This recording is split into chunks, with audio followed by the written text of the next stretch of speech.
The FlightBridgeED Air and Surface Transport Symposium is back, May 18th through 20th of 2020. Join us in Murfreesboro, Tennessee for our third installment of one of the best EMS conferences in the nation. Guys, I gotta tell you, get to the FlightBridgeED.com website, click on the Fast 20 button, check out all of the pre-conference offerings. We have more than ever this year. Our speaker lineup is going to be incredible. If you've been to Fast 18, to Fast 19, you do not want to miss Fast 20. Go to FlightBridgeED.com, click on Fast 20, get your tickets now. We'll see you in Murfreesboro. The content of this podcast is based on medical fact and evidence-based practice from credible authoritative sources, but is not a substitute for your institution's policies, procedures, common sense, or good judgment. The views and opinions are those of Eric Bauer and FlightBridgeED in their entirety. This is the FlightBridgeED Podcast, critical care and emergency medicine education for nurses and paramedics. Here's your host, Eric Bauer. Hey everybody, Eric back with you. Today's podcast is going to be an overview and look at push dose pressors. And this is a trial that was actually done.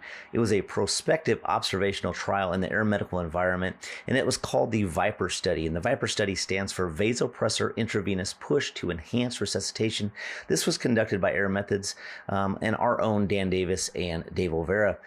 When we look at the overall data, this data was presented at NAEMSP 2020 in January of this year. And I wanted to wait about a month before I presented this on the podcast. So I just want to applaud them for this study. This study idea came about 2016, 17. So they definitely worked hard on this. And again, prospective observational study that looked at air medical patients specifically with critical hypotension.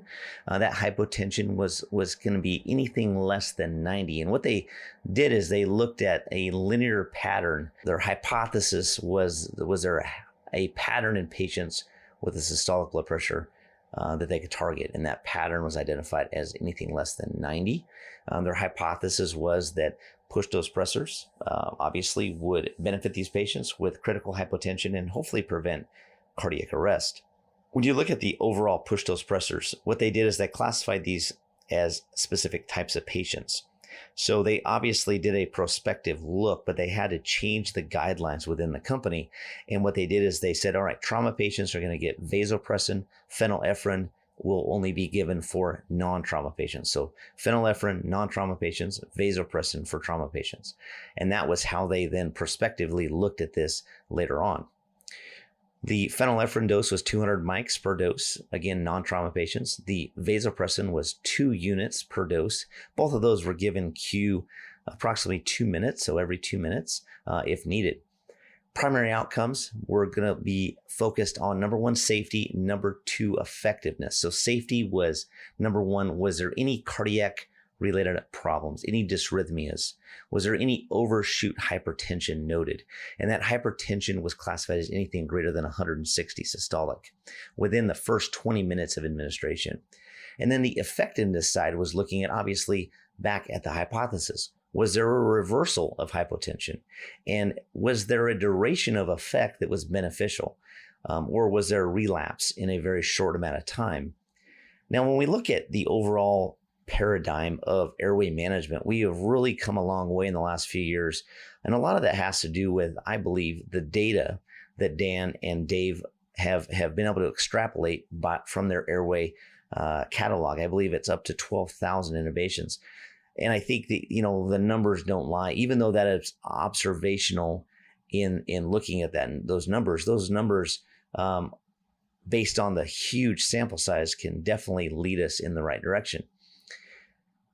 And we know that resuscitation in these patients is key. And even if we're giving push dose pressors, we have to be very, very careful and make sure that we resuscitate. And that's where using the Heaven criteria and classifying our patients from a difficulty standpoint based on the Heaven criteria, and using that as a guide to resuscitation, using that as a guide to, maybe I should go direct view versus video view in certain patients, and vice versa. I just want to preface that we have to resuscitate. We can't just throw a medication at a patient and expect our patients to be able to have a duration.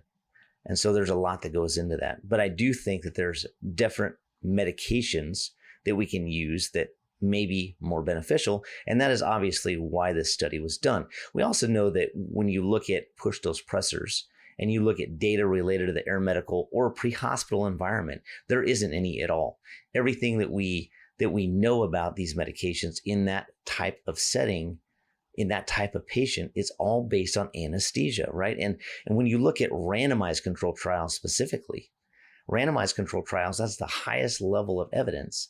You have to always look at, does that data, if it was positive or negative, does that data extrapolate to our environment and our setting? We have obviously taken push dose pressors and we have rolled those out throughout the United States, not only in the air medical environment, but in the overall pre-hospital environment. I think that this actually starts a great discussion in further studies. Can we do randomized controlled trials related to these two medications? Now, obviously, these two medications are specific to, number one, phenylephrine was used only in non-trauma patients.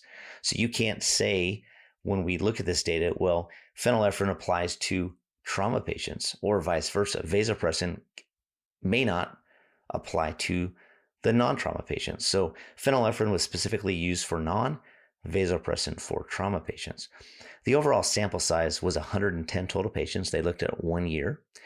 Non-trauma patients, N equaled 47. Trauma patients, N equaled 63. So let's look at this from just the preliminary side.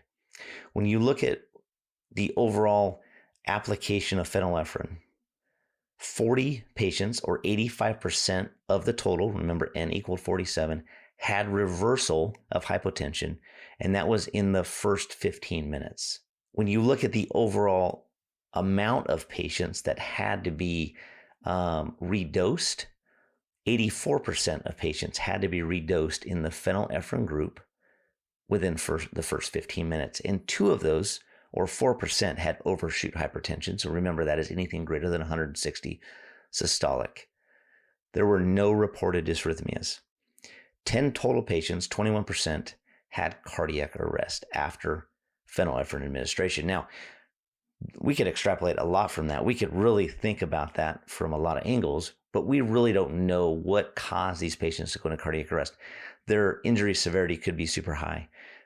It could just be a super sick patient, right? Phenylephrine was the non-trauma patient. So we really would have to look at this, and you'd almost have to do another study related to that. So let's just look at this from the pure standpoint at this point. When you compare that to the vasopressin side, remember N equaled 63. 57 of the 63 patients, so 90%, had a reversal of hypotension. When you look at the rebound hypertension in those patients, only 2 of those patients had rebound hypertension. When you look at the overall amount of patients that had to have correction or repetitive doses of vasopressin, there was 67%. So 67%, or 36 patients, had to be redosed based on a relapse. So again, go back to the overall effectiveness. We looked at effectiveness from the standpoint of reversal, and then the overall duration. Did these patients have to be redosed? Well, in the trauma patients, 67% had to be redosed. When you look at patients in the phenylephrine group, 84% of patients had to be redosed. So you can look at this from just the 2 sides. Again, these are 2 different types of patients, completely 2 different types of pathophysiology. But you could definitely say, man, in the vasopressin group, 90% of patients benefited. They actually had a correction versus 85% in phenylephrine. And there was actually a higher sample size in the vasopressin group, which I think makes that number a little stronger. When you look at the rebound hypertension, they were basically the same, each of them about 2 patients. So 3% in vasopressin, a little bit higher in phenylephrine, 4%. But when you look at the amount of patients that had to be redosed, 84% in the phenylephrine group versus 67% in the overall vasopressin group, there definitely is a pretty big difference there. Well, how many patients went into cardiac arrest in the vasopressin group? Well, 9 patients total, or 14%. So remember, we had 10 patients in the phenylephrine group, but that equated to 21% because our sample size was actually 16 patients less. So pretty significant drop in overall patients going into cardiac arrest. Again, though, we can't extrapolate why that happened. It could be, again, injury severity, illness, everything, comorbids, the types of patients that these providers were handling at that time. Other data that they were able to extrapolate, and I will put this actual in a paper in the show notes. Remember, the show notes are on the website. Go to the podcast section, find this podcast, and you can download this PDF. And I'll let you look at the overall drop in, cardiac arrest. But when you look at the overall incidence of peri-RSI arrest, it declined significantly following push-dose suppressors. And that was really within any of these medications, whether that was phenylephrine or vasopressin. The drop in overall cardiac arrest was significant, even though we saw 10 patients in the phenylephrine group, 9 patients in the vasopressin group. That was a massive decline in overall cardiac arrest or post-intubation cardiac arrest. So the conclusions of this obviously is this, phenylephrine, vasopressin, they appear to be safe. They appear to be very effective. I think, when you look at each one of these, my hypothesis quite a few years ago is vasopressin was probably a better push-dose suppressor. It's probably much safer.